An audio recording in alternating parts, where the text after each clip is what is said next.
গেছিলাম মামার বাড়ি, মামাতো বোন আবার আমার সেই ক্রাশ। এবার দেখলাম মামাদের বাথরুমে যে যায় সেই দেখি জুড়ে জুড়ে গান করে। ফার্স্টে ঢুকলো আমার মামাতো ভাই, সে বাথরুমে ঢুকে এই গানটা গাওয়া শুরু করলো। এ জীবনে যারে চেয়েছি আ আজ আমি তারে পাইনি আ। এবার ঢুকলো মামি, মামি ঢুকে এই গানটা শুরু করলো।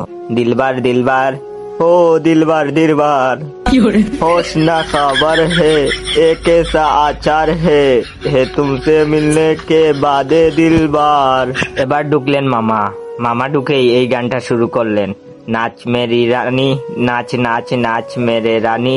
সবাই বাথরুমে গিয়ে কেন গান করে, এটা আমার মাথায় ঢুকলো না।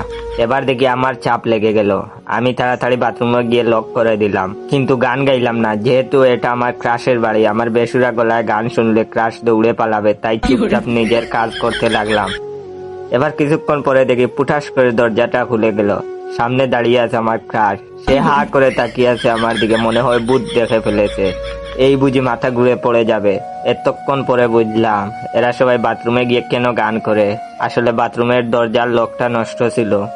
এখন আমার ইচ্ছে করতেছে কমেডের ভিতরে মুখ লুকিয়ে বসে থাকি।